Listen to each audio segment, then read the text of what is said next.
तीन चीजें अगर समझ ली जाएं तो दीन का कुल मिजाज समझ में आ जाता है। हजरत मुजद्दद अल-फिसानी रहमतुल्लाह अलैह फरमाते हैं कि मैंने जो निचोड़ निकाला है वो तीन चीजें। फरमाते हैं एक तो शौक के साथ दीन का इल्म हासिल करो, शौक के साथ, बोझ बना के नहीं, शौक के साथ। और जब तुम कुछ मालूमात हासिल कर लो तो फिर उन पर अमल करो। उससे मकसूद सिर्फ बहस ना हो, सिर्फ मुनाजरा ना हो, सिर्फ तकरीर ना हो, सिर्फ वाज़ नसीहत ना हो। इल्म शौक से, फिर उस पर अमल। और तीसरा फरमाते हैं कि उस अमल में इखलास पैदा कर लो। समझ लो तुम्हारा दीन मुकम्मल हो गया है। हमारे बुजुर्गों का तमाम का, वो किसी भी सिलसिला मुबारका से हों, उन लोगों का जो नुक्ता नजर ये रहा कि सबसे पहले उन्होंने खुद उलूम हासिल किए। यानी घर बैठे बैठे उन लोगों ने दावे नहीं कर दिए कि जनाब मुझे खुद सारा पता है, मैं खुद बड़ा कुछ जानता हूं, मेरी अपनी मालूमात बड़ी वसी, ऐसा नहीं किया। बल्कि उन लोगों ने बाकायदा उसूल इल्म के लिए, आपको गाड़ी चलानी भी सीखनी हो तो फिर भी आप कुछ नहीं तो एक दो दिन तो किसी ड्राइवर के साथ बैठते हैं, और चलो उससे पूछे ना भी तो उसके साथ बैठ के गौर तो करते हैं ना, ये करता क्या है। दुनिया में कोई चीज भी सीखने के लिए आपको किसी उस्ताद की खिदमत में हाजिर होना है। उलूम दुनिया के हुसूल के लिए कुतब से वाबस्ता हो या सोहबत उलमा इख्तियार करे या बाकायदा दरसियात की तरफ पढ़े, लेकिन कुछ शौक से हासिल किया जाए। हमारी तबीयत ये है, तकरीर सुनने के शौकीन जरूर हैं, अशार सुनने के शौकीन जरूर हैं, कोई अच्छी बात तबीयत से टकराती है तो दिल पे उसका असर भी महसूस करते हैं, लेकिन बाकायदा सीखने का मिजाज नहीं बनाते। बाकायदा कुछ सीखने का, जैसा हजरत शाह साहब कह रहे थे कि हजरत शाह साहब रहमतुल्लाह ने यहां दुरूस का सिलसिला शुरू किया, बाकायदा पढ़ने पढ़ाने की उन्होंने तरह डाली और नज्म के साथ वो काम करते रहे। अपनी जिंदगी में थोड़ा सा शौक पैदा करें कि मैंने कुछ सीखना है। मैं बड़ी जिम्मेदारी से आपसे अर्ज करता हूं, अगर तलाक के मसाइल ज्यादा नहीं, सिर्फ 2-3 घंटे शादी से पहले, और ज्यादा दिन नहीं, 2-3 दिन सिर्फ किसी आलिम के पास जाके निकाह के, तलाक के, पाकी पलीदी के मसाइल सीख लिए जाएं, तो मैं आपको बड़े इंशराह सदर से अर्ज करता हूं कि अगर हमारे यहां तलाक की शरह 100% है तो ये चंद फीसद रह जाएगी। लोगों को मसाइल नहीं आते तो घर उजड़ जाते हैं। अगर उन्हें मसाइल आते हों, आपको पता है महबूब ने दीनी इल्म को कितनी अहमियत दी है। सिर्फ वजीफे को नहीं, सिर्फ चिल्ले कोई नहीं, सिर्फ इबादत कोई नहीं। अल्लाह के महबूब अलैहिस्सलाम फरमाने लगे, एक घड़ी के लिए इल्म सीखना। कितनी देर के लिए? एक लम्हा तुमने सीखने में अगर गुजारा तो ये सारी रात इबादत करने से तुम्हारे लिए ज्यादा दर्जे वाला हो गया है। और उससे मुराद आलिम का टेस्ट करना ना हो, मैं पता करूं इनको मसला आता है कि नहीं। उससे मुराद ये भी ना हो कि आज मैं तकरीर में मसला सुन के जाऊंगा, फिर अपने मोहल्ले के इमाम को जाके तंग करूंगा कि वहां तो ये बात हुई थी, आपने क्यों नहीं बताई। ना ये हो कि मैं बहस मुबासा करूंगा सीखने के लिए। एक बहुत बड़ी बात की है नबी पाक सल्लल्लाहु अलैहि वसल्लम, हर बात ही हुजूर की बड़ी है, लेकिन इस उन्वान पर अल्लाह के हबीब अलैहिस्सलाम का जो इरशाद है वो बड़ा ही समझने वाला है। महबूब फरमाने लगे, अल्लाह मैं उस इल्म से तेरी पनाह मांगता हूं कि जो इल्म तो हो पर नफे वाला ना हो। जिससे मैं खुद नफा नहीं उठा सका मेरे भाई, उससे मैं आपको क्या नफा दूंगा। इल्म का मतलब है कि आप समरें, आप में तब्दीली आए, उस इल्म की रोशनी में आप अपने मामलात को तरतीब दें। मेरे पास निकाह का मसला पूछने, अब जिसके पास भी मौलवी समझ के लोग जाते हैं तो उसमें ज्यादा मसले तलाक के हैं, ज्यादा मसले तलाक के लोगों को पता नहीं है। अगर पता चल जाए, अब वो स्टाम्प पेपर वाला क्या करता है, उसने भी 3 तलाकें पक्की लिख के रखी हुई है कंप्यूटर में, वो जो आता है वहां दर्ज करा के साइन करा देता है। हालांकि तरीका तो ये था कि एक तलाक दी जाती, 1 महीने के बाद फिर दूसरी दी जाती, ताकि अगर कोई सोचने का मौका रहता तो गुंजाइश रहती। 3 तलाकें इकट्ठी लिखी हैं, बल्कि ताकीदें हैं, तलाक के सलासा देता हूं और फिर आगे तलाक तलाक तलाक। पक्की लिख के रख दी। मसला पूछने लोग आते हैं, मेरे भी बच्चे हैं, बहन भाइयों के भी बच्चे हैं, मेरे जिम्मे तो हाँ ना में जवाब देना है ना। लेकिन एक दिन छोटा सा बच्चा बेचारा 4-5 साल उम्र, वो भी साथ आ गया मसला पूछने। 3 तलाकों का मसला पूछा। तो मैंने कहा भी अब तो ये तलाक हो गई, अब तो ये अलग अलग है। तो वो सब लोग खामोश हो गए, जाने लगे। तो वो बच्चा मेरे करीब आके सादा सा देहाती बेचारा, और उसके कपड़े बताते थे कि घर में गरीबी है। तो मेरे कपड़े पकड़ के कहने लगा, मौलवी साहब मेरी अम्मा कहती सी पूछ के आया जे, फिर हुण मेरी अम्मी ते अबू ने लहदा लहदा ही रहना है। तो तड़प गया मेरा दिल। वो रात रोटी नहीं खाई जा सका। लेकिन फिर मुझे गुस्सा आया अपने आप पे कि हमने भी उस तरह जद्दोजहद नहीं की लोगों को मसाइल बताने। हमारे यहाँ भी तकरीरों में वो बात होती रही जिसमें जरा नारे तगड़े लगे, जिसमें जरा वो हमारा नकीब कहे कि जंजिदा मजमा में तो चौक के देते हैं, अंजदे ही रखना जी। आज तो मैं लुट के आ गया महफिलो, महफिल लुटी दे नहीं, महफिल ने कुछ दई दे।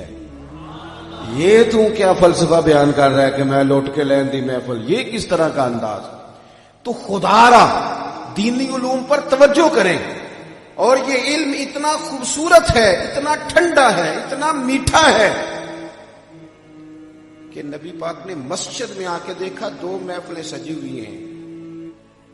ये शुक्र करें अल्लाह के आपके यहाँ उर्स मनाया जा रहा है तो तकरीरें हो रही हैं, नाते हो रही हैं, वरना तो कई जगहों पे कुछ भी नहीं होता इस तरह का, कोई दीनी महफिल नहीं सजती। बस ठीक है, कवाली शवाली कराओ, छुट्टी हो गई। इल्ला माशा महबूब मस्जिद नबी में आए, 2 महफिल देखें। एक तरफ लोग बैठ के जिक्र कर रहे थे, अब कितनी आला बात है अल्लाह को याद करना, और एक तरफ बैठकर लोग दीन की बात कर रहे थे। एक सिखा रहा था, बाकी सीख रहे थे। दोनों के बिल्कुल बीच खड़े होके हुजूर ने फरमाया, मजलिसें दोनों खैर वाली हैं, महफिलें दोनों खैर वाली हैं, लेकिन फरमाया मुझे चूंकि उस्ताद बना के भेजा गया है, लिहाजा मैं उस महफिल में बैठूंगा जहां इल्म की बात हो रही है। तो अब उम्मती के लिए ज्यादा बेहतर क्या है कि उसके महबूब जहां बैठे हैं वो भी वहां जाके बैठे। जुमे में वक्त पे आए, वक्त पे आए। आपका खतीब एक आयत का तर्जुमा तो करेगा ही ना, वो चले घंटे की तकरीर में एक हदीस सुनने को मिलेगी तो कुछ ना कुछ तो नफा होगा। इल्म का ज़ौक अपनी तबीयत में लाएं और उसकी तड़प हो। आप ये चस्का लगा लेना कभी हुजूर की हदीसों का, तो ये भी चस्का है। नहीं समझ आई आपको मेरी बात? अगर ये चस्का लग जाए तो ये भी चस्का है। निरा शेरों का चस्का नहीं होता, निरा सुरीली आवाज का जायका नहीं होता। ये भी अगर सुरूर लग जाए ना, और अगर ना समझ आए तो इमाम बुखारी से पूछो, ना समझ आए तो इमाम मुस्लिम से पूछो। सारी रात गुजर जाती थी हदीसों में, नींद ही नहीं आती थी। हुजूर के जो फरामीन है ना, एक एक बात कभी खोलोगे ना, आप यकीन करो, कभी हदीसें पढ़नी बंदा शुरू करे तो यूं लगता है मदीने वाले सारी बातें मेरे साथ ही कर रहे हैं, ये सबक मुझे ही पढ़ाया जा रहा है। यानी इस तरह महसूस होता है कि एक नौजवान मुझे कहने लगा जिंदगी का मकसद कोई नहीं मिलता, वो मकसद हो जाए। मैंने कहा तू हुजूर की कोई एक हदीस पढ़ना। वो कहने लगा मेरे कोर्स में एक है, तो मैंने कहा ये भी मकसद बन जाएगी। कुछ अल्फाज हदीस है ना किताबों में। कहने लगे वो जो हदीस है कि तुम में से बेहतर वो है जो लोगों के लिए बेहतर है। तो मैंने कहा लो इन 2 जुमलों पे जिंदगी गुजार लो, इरादा कर लो कि मैंने माँ बाप के लिए भी बेहतर बनना है, उस्तादों के हक में भी बेहतर बनना है, मशाइख का भी पूरा फर्माबरदार बन के बेहतर बनना है, दोस्तों के हक में भी बेहतर बनना है, पड़ोसियों के हक में भी बेहतर बनना है, मोहल्लेदारों के हक में भी बेहतर बनना है, ससुराल वालों के हक में भी बेहतर बनना है, दीनदारों के हक में भी बेहतर बनना है। लो सारी जिंदगी इस एक हदीस पे गुजार लो। महबूब की तो बातें इतनी शानदार हैं, उनमें कभी गुम होके देखो, और अगर ये चस्का लग जाए तो शाह बकीउद्दीन इब्ने मखलद कहते हैं, मैं अपने उस्ताद से हदीस पढ़ता था तो सुरूर जरा बढ़ गया, कैफ जरा उस्तादों से बातें सुनता ना, मैं बुलबुले खुश लहजाए गुलजारे नबी हूं, मीठी मेरी बातें हैं, मैं नमक खारे नबी हूं। तो वो जरा ना जायका लग गया, चस्का लग गया बात का। क्योंकि ये लोग अपनी तो करते नहीं, ये तो हुजूर की करते हैं। انہی کی محفل سوارتا ہوں، چراغ میرا ہے رات ان کی، انہی کے مطلب کی کہہ رہا ہوں، زبان میری ہے بات ان کی۔ تو اس میں یہ ہوتا ہے، یہ مہربانی کریں جی، آپ نے تو اتنی مجھے دعا ملی ہے شاہ صاحب سے، تو میں تو سعادات کی برکات لینے آیا ہوں، آپ اس چکر میں نہ ڈالیں ہمیں، اللہ آپ کو جزائے خیر دے۔ یہ پیسے جیب میں رکھیں، ارے ویسے بھی پہلے آپ ہی کھلاریے پھر آپ ہی اکٹھے کریے، یہ کس طرح کا مثلاً سلسلہ ہے؟ ایک بندہ کھلارتا ہے تو چار پھر انہوں نے اکٹھے کر دیں۔ اللہ آپ کو خوش رکھے، اب میری بات سنیں، اللہ آپ کو برکات عطا فرمائے۔ شاہ بقی الدین ابن مخلد کہتے چسکا لگ گیا کہ میں نے حدیث پڑھنی ہے۔ میرے استاد کہنے لگے پتر تیرا ظرف بڑا ہے، تیرے اندر پیار بڑا ہے، تو نہ بغداد چلا جا امام احمد بن حنبل کے پاس۔ ہمیں تو ہر جمعے گھر میں حدیثیں ملتی ہیں نا، تو پھر بھی کچھ لوگ ہیں جو کہتے ہیں مولوی صاحب ٹائم تھوڑا رہ گیا، جمعے ٹائم ہو گیا، گھڑیاں دکھاتے ہیں۔ کہتے میں بغداد کے لیے نکلا اور امیر ماں باپ کا بیٹا تھا، کشتی پہ بیٹھا، رستے میں طوفان آ گیا، کشتی ٹوٹ گئی، کچھ لوگ بیچارے شہید بھی ہوئے۔ کہتے ہیں میں ایک جزیرے پہ چلا گیا، 1 مہینہ پتے کھا کے گزارا کیا۔ پھر ایک کشتی آ رہی تھی، انہوں نے مجھے دیکھ کے اشارہ کیا، اس میں بیٹھا بغداد پہنچا، تینوں لب دیا آپ ہی گواچے، سانو اپنی خبر نہ کوئی۔ کہتے ہیں بغداد شریف پہنچ گیا، شکر اللہ کا کیا، محبوب کی بات سنوں گا، کہا امام احمد بن حنبل۔ تو لوگوں نے کہا وہ تو ماحول ہی خراب ہو گیا، بادشاہ ان کا مخالف ہو گیا، مدرسہ بند ہو گیا، امام صاحب اپنے گھر میں قید ہیں۔ ہمیں بھی آج کل شاگرد مرید ملتے ہیں، پر وہ ٹیلی فون کرتے ہیں استاد جی میں آ گیا، تیار ہو جاؤ۔ اور اگر کوئی 20 منٹ کسی کو ویٹ کرنا پڑ جائے تو مولوی صاحب کا انتظار کرے، یہ کیسے ہو سکتا ہے؟ الٹا مولویوں کو میری طبیعت بعض اوقات بڑی شدت میں آ جاتی، ہمارے مدرسے میں تو رواج ہی نہیں، ہم نہیں بچوں کو بھیجتے ختم شریف پہ، پابندی ہے۔ ایک آدھ جگہ پہ جانے کا موقع ملا، کہیں سے بچے آئے ہوئے تھے، تو وہ کیا کہہ رہے ہیں، وہ گھر والے وہ کہہ رہے ہیں پتر 2 سپارے اور پڑھو، اجے دیگ لیٹ ہے۔ بڑا مجھے تکلیف ہوئی، میں نے ان سے کہا کہ اگر آپ کے گھر میں بچی کا کوئی رشتہ دیکھنے آئے، بیٹے کا رشتہ دیکھنے آئے، کوئی ایم پی اے صاحب آئے، کوئی ویسے مہمان آئے، کبھی آپ نے کہا ہے کہ آدھا گھنٹہ بیٹھے ابھی ہمارا کھانا دیر لیٹ ہے؟ ہو سکتا ہے آپ یہ لفظ ادا کریں؟ کیا مطلب ہم نے سمجھ لیا ہے دین کو، اور کیا ان لوگوں کا ہم نے حال کیا ہے۔ میں نے کہا چلو ٹھیک ہے، یہ 2 سپارے پڑھتے ہیں، آپ بھی سارے گھر والے آئیں، 2 آپ بھی پڑھے، آپ ادھر بیٹھے۔ آپ نے پابندی لگائی ہے پورا قرآن پڑھو، اور میرے نبی پاک نے فرمایا قرآن پاک اتنی دیر پڑھو جتنی دیر تمہارا دل جمے، جب طبیعت نہ جمے تو چھوڑ دو۔ آپ نے کیسے پابند کیا پورا قرآن پڑھنے پر؟ کس دلیل کی روشنی میں طلباء کو پابند کیا؟ بس جی وہ چونکہ قاری صاحب بیچارے کمیٹی کے پابند ہیں اور بچے قاری صاحب کے پابند ہیں، تو ان مشکلات سے نکالیں اپنے آپ کو۔ شکایت ہے مجھے یا رب خدا بندان مکتب سے، سبق شاہی ہے بچوں کو دے رہے ہیں خاک بازی کا۔ اور اقبال کہنے لگے گلا تو گھونٹ دیا اہل مدرسہ نے تیرا، اب کہاں سے آئے گی صدا لا الہ الا اللہ۔ تو باہر نکلے، توڑے یہ سارے لوگوں نے جو زنجیریں ڈال دی۔ کہتے ہیں وہ مدرسہ تو بند ہو گیا، امام صاحب قید میں، اب کیا کروں؟ فرماتے ہیں میں نے ہمت نہیں ہاری، کرفیو کا سما تھا، پولیس گلی میں کھڑی تھی، میں نے کہا وہ کوئی مجھے امام صاحب کا گھر بتا دے گا؟ کئیوں کی منت کی کوئی بھی نہ مانا۔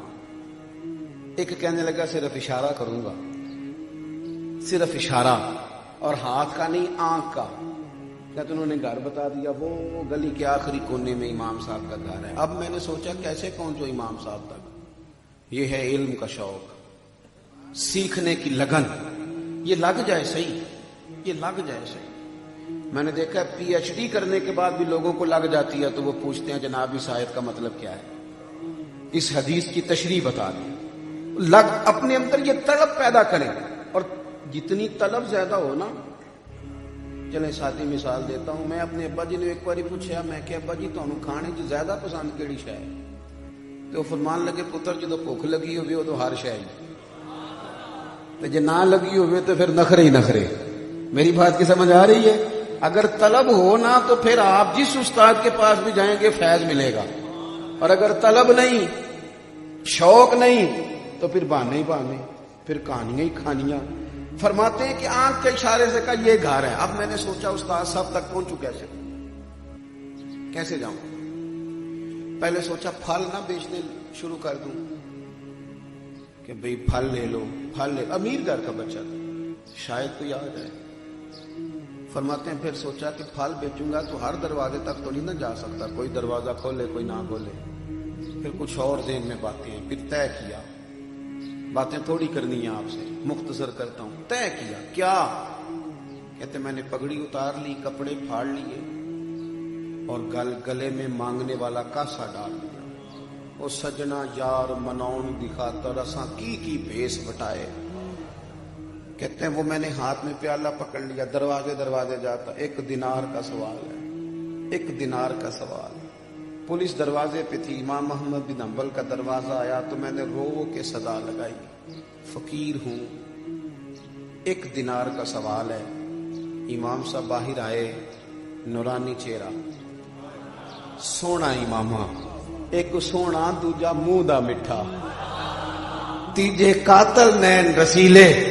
कहते हैं कि वो इस कैफ के साथ बाहर तशरीफ लाए और जब उन्होंने आके 1 दिनार मेरे प्याले में डाला तो मैं तो रो ही पड़ा। मैंने उनके हाथ चूम के कहा, मैंने कहा सोनिया मैं तो बड़ी दूर से चला हूं, बड़ी देर से, दिनार नहीं चाहिए, मुस्तफा का फरमान चाहिए, मुझे 2-4 हदीसें हुजूर की पढ़ा दें। फरमाते हैं इमाम साहब की आंखें भी बाहर आई। फरमाए इस हाल में? कहा हुजूर मैं रोज मांगने आऊंगा फकीर बन के, सजना यार मनौन दिखातर असा की पेश बटाए। कहते मैं खैरात बन के, सवाली बन के रोज जाता, 1 दिनार इमाम साहब डालते और चंद हदीसें भी पढ़ाते। कहते हैं फिर जब मैं बैठ के रात को याद करता तो मेरी रूह मेराज करती, हुजूर के फरमान पढ़ता तो बातन पे नूर उतरता। फरमाते इस कैफ से मैं सबक पढ़ता रहा, सालों बीते, हालात बदले, तिलकल अय्याम नुदाविलुहा बैनन नास, रब दिन फिर देता है लोगों के बीच। फरमाते हैं नया बादशाह आ गया, वो इमाम साहब का अकीदतमंद था, उसने मदरसा पहले से बड़ा बनाया, इमाम साहब को बिठाया मसनद तदरीस पर। कहते हैं फिर हमने भी कपड़े बदल लिए, इमामा बांध लिया। जब मैं पहले दिन हाजिर हुआ ना, मदरसे में रश बड़ा था, तो मुझे देखकर इमाम अहमद बिन हंबल खड़े हो गए। फरमाया आ जा, बाकियों ने तो दीन सीखने के लिए सीखा है, तूने तो मांग मांग के मुझसे हुजूर का दीन लिया है, तू आगे आ जा यार। शौक पैदा करेंगे इंशाल्लाह। नहीं तालिब इल्म नौजवान बोले पढ़ेंगे इंशाल्लाह ताला। आप कोशिश करेंगे कि आप किताब और सुन्नत की तरफ बढ़े, फरोगे इल्म की कोशिश, फरोगे इल्म की।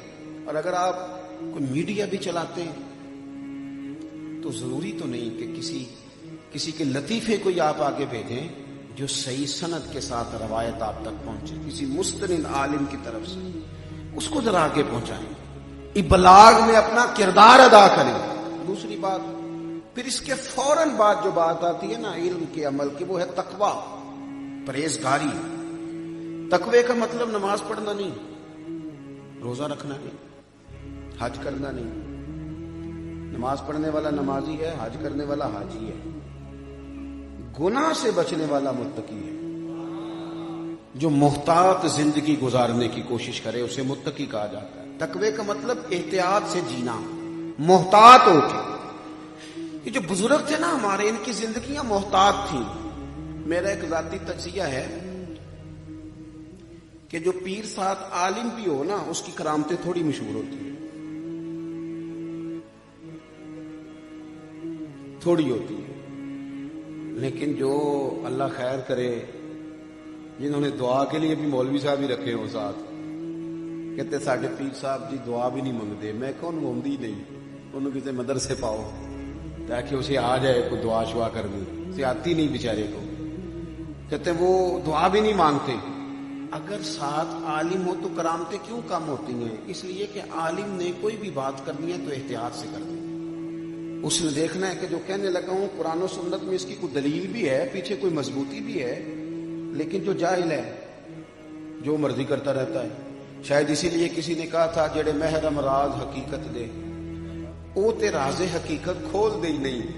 ये जिन्ना वेख्या नहीं ओ करन गल्लां, ओ जिन्ना वेख लिया ओ ते बोल दे ही नहीं। جنہیں ویخ لیا وہ تے بول دے ہی نہیں. تو یہ سمجھ لیں آپ کہ جہاں طریقت کے ساتھ علم کی چھاپ ہے وہاں تسلسل ملے گا آپ کو کتاب و سنت کا. اور جہاں آزادی ہے ساری وہاں کوئی پوچھنے والا ہی نہیں, جس کے جو من میں آتا ہے وہ کرتا ہے. تقوی, احتیاط, اپنی زندگی میں محتاط زندگی گزاریں. اگر آپ کیمرے کم چلائیں, موبائل کم دیکھیں اور مجھے زیادہ دیکھیں تو میں نے بڑی جلدی بات سمیٹنی ہے. یہ سچی بات ہے کہ میرا خیال ہے کہ شاید یہ آج پہلا موقع ہے کہ معراج شریف کے موقع پہ میں گھر سے باہر ہوں, ورنہ ہمارے حاجی صادق صاحب فرمایا کرتے تھے پتر ورے دینہ دے دیر کار ہی رہی گئے. لوگ آتے جاتے ہیں نا, ہمارے پاس بھی سالانہ ہوتا ہے. نہیں آپ بنائیں ضرور, لیکن یہ کہ توجہ میری طرف رکھیں. موبائل پہ ویڈیو ضرور بنائیں, منع نہیں, پر میری طرف تو دیکھو نا یار. اس کی طرف تو انہیں کول ہی رہنا ہے تو میں ٹوٹ جانا ہے بھائی, اتنی سی بات ہے. آپ تھوڑی توجہ کریں. زندگی غیر محتاط نہیں گزارنی. غیر محتاط روٹی کھا کے بھی بندہ بیمار ہو جاتا ہے. زندگی احتیاط والی, حلال حرام کی تمیز, جھوٹ سچ کا خیال, ادب آداب کے ذائقے. شریعت نے نا امور رکھے. جو بات آپ کی والدہ کے ساتھ ہے وہ لہجہ بیوی کے ساتھ نہیں ہو سکتا. اللہ نے وہ ضابطے رکھے. جو انداز والد کے ساتھ ہے ادب کا, وہ اکثر چھوٹے بھائی کے ساتھ نہیں ہوتا. ہم نے بس محتاط جینا ہے. شریعت ہمیں کہتی ہے کہ تقوی سے, متقی ہو کے. حضرت عمر فاروق رضی اللہ تعالیٰ عنہ نے حضرت ابی بن کعب سے کہا تھا یہ جو اللہ تعالیٰ قرآن پاک میں بار بار تقوی کی بات کرتا ہے تو یہ تقوی کیا ہے؟ تو حضرت ابی بن کعب رضی اللہ تعالیٰ عنہ بڑے عالم تھے, احادیث مبارکہ پر بڑی نظر تھی. فرمانے لگے اے فاروق اعظم, اگر بندہ تنگ رستے سے گزرے اور لباس کھلا پہنا ہو اور دونوں جانب جھاڑیاں ہوں تو بندہ بھلا کس طرح گزرتا ہے؟